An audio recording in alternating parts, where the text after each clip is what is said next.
loi n'est pas rendue au nom de Dieu, mais au nom du peuple français. C'est comme ça que ça se passe. Et le peuple français, eh ben, il n'est pas d'accord sur ce qu'il faut faire avec Dieu. Et quand je dis le peuple français, pas d'accord avec ce qu'il faut faire avec Dieu, je vais en profiter, je vais profiter de mon passage chez vous pour dire une chose.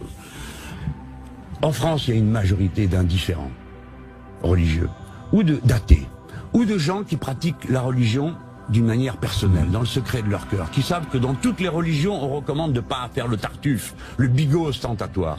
Et tous ces gens demandent qu'on les respecte. C'est notre tour de demander d'être respectés. Foutez-nous la paix avec vos histoires de religion.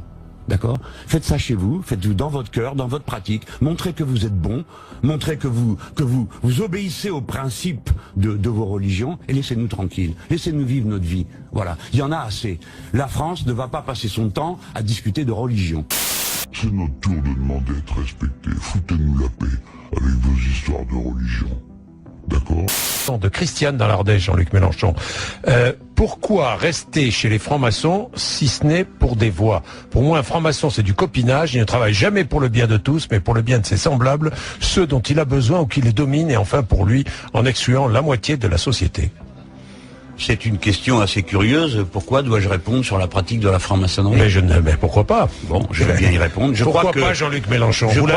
Vous avez dit, je suis franc-maçon. Non, moi je n'ai rien dit, Monsieur Bourdin. Je suis un homme discret, et je ne veux pas que mes opinions philosophiques ou religieuses soient mises sur la table, car un élu doit représenter tout le monde. Maintenant, la question qui est posée sur la franc-maçonnerie, vous êtes membre du Grand Orient, je ne veux pas parler de mes convictions philosophiques ou religieuses personnelles. Un jour, vous me demanderez si je suis stoïcien. Ceux qui nous écoutent n'ont pas les instruments. Pourquoi ne pas le dire? Mais attendez, mais je n'ai pas de... Pourquoi? Vous êtes juif, vous, Monsieur Bourdin? Non. Bon, eh ben... Vous voyez le côté odieux de ma question. De quel droit vais-je vous demander votre religion, Monsieur Bourdin? C'est pas une... Eh bien, la maçonnerie est pour certains pour vous une philosophie. C'est une religion, une sorte de religion familiale. Oui. Je peux dire, puisqu'il n'est plus là, que mon père l'était, et puisqu'il n'est plus là, mon grand-père l'était également. Sorte de religion familiale. Je peux dire, puisqu'il n'est plus là, que mon père l'était, et puisqu'il n'est plus là, mon grand-père l'était également. Et que va-t-on déduire de tout ça? Ce que je voudrais dire maintenant, c'est la chose suivante. Ne perdez pas de vue ce que ce courant a représenté dans l'histoire des idées et de la fraternité, de la liberté et de l'égalité dans notre pays. Voyez-vous, c'est le courant des Lumières. C'est lui qui a lutté contre l'obscurantisme. Monsieur, chaque fois que vous chantez la Marseillaise, le chant de notre patrie républicaine, vous chantez un chant écrit par un franc-maçon. Si vous chantez l'Internationale, vous chantez un chant écrit par un franc-maçon. Lorsque vous aimez la Commune de Paris, si vous êtes de gauche, vous devez vous souvenir que la moitié du Conseil des communards de Paris était franc-maçon et que tout le monde a été fusillé. Vous devez vous rappeler que les nazis ont ramassé le fichier des francs-maçons et déporté tout le monde. Et vous devez vous souvenir que ces gens ont tout au long de l'histoire pâti pour leurs idées. Alors, qu'il y ait des faiblesses humaines, il y a dans tout groupe humain des faiblesses humaines. Certaines sont hautement condamnables. Mais cela ne justifie pas qu'on en parle de manière aussi injurieuse ou que l'on aille faire de l'inquisition pour savoir qui est quoi. Respectons-nous les uns et les autres en respectant la vie privée de chacun d'entre nous. Je suis un homme qui a une activité publique, mais je suis un homme privé. Ma conviction privée, je le dis, je suis stoïcien. J'appartiens au courant des Lumières. Et maintenant, ceux de nos auditeurs qui veulent savoir de quoi tout ça retourne, courent à leur dictionnaire et à leur bouquin.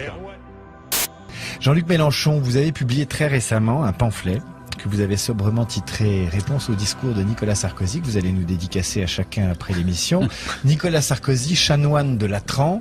Vous expliquez que derrière les déclarations assez conciliantes, trop conciliantes du chef de l'État sur le rôle positif des religions, il y a une vraie volonté de provoquer, d'encourager un choc des civilisations. En fait, vous le bouchisez un peu. Ah, c'est lui qui se bouchise tout seul.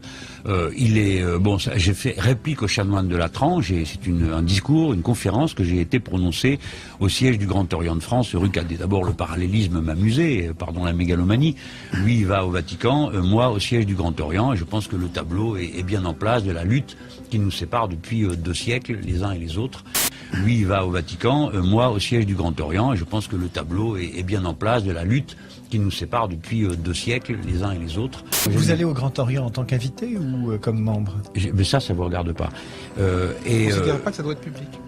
L'appartenance à la franc-maçonnerie ne doit pas être d'un niveau politique, ne doit pas être public. Ah, attendez, c'est que ce soit l'appartenance à la maçonnerie ou à la religion, je pense qu'un élu ne doit pas montrer quelque chose à ce sujet. Moi, je suis élu de tous mes concitoyens. Mais si on vous demande. Pardon? Mais si on vous demande. Tout à l'heure, on a dit qu'il fallait pas pipoliser. Moi, j'aime pas faire des réponses de cette nature parce que, vous savez, une fois, j'ai été trotskiste 3 ans. Et je me suis payé 30 ans de notule ex-trotskiste. Donc, si un jour je dis je suis franc-maçon, on va marquer franc-maçon ex-trotskiste. Et si je dis non, je ne le suis pas, on va pas marquer n'est pas franc-maçon, mais on me retrouvera au carrefour suivant. Oui, c'est arrivé à Michel Field, sans dommage pour sa carrière. Notule ex-trotskiste. De quoi? D'avoir dans sa notule ex-trotskiste. Oui, mais c'est terrifiant parce que lui est journaliste, moi je suis homme politique, je ne suis pas trotskiste. Je suis idéologiquement un républicain socialiste, donc ça m'ennuie de toujours être envoyé à... Mais je ne veux pas me renier, je ne renie pas ma jeunesse. Cela dit, quand on écoute votre discours, vos mots, la façon dont Jean-Luc Mélenchon s'exprime, ses références, il y a un tropisme maçonnique presque, non? Oui, clairement, je suis très lié au courant des Lumières, ça c'est clair. Pour moi, c'est tout le reste est une intendance. Oui, clairement, je suis très lié au courant des Lumières, ça c'est clair. Pour moi, c'est tout le reste est une intendance.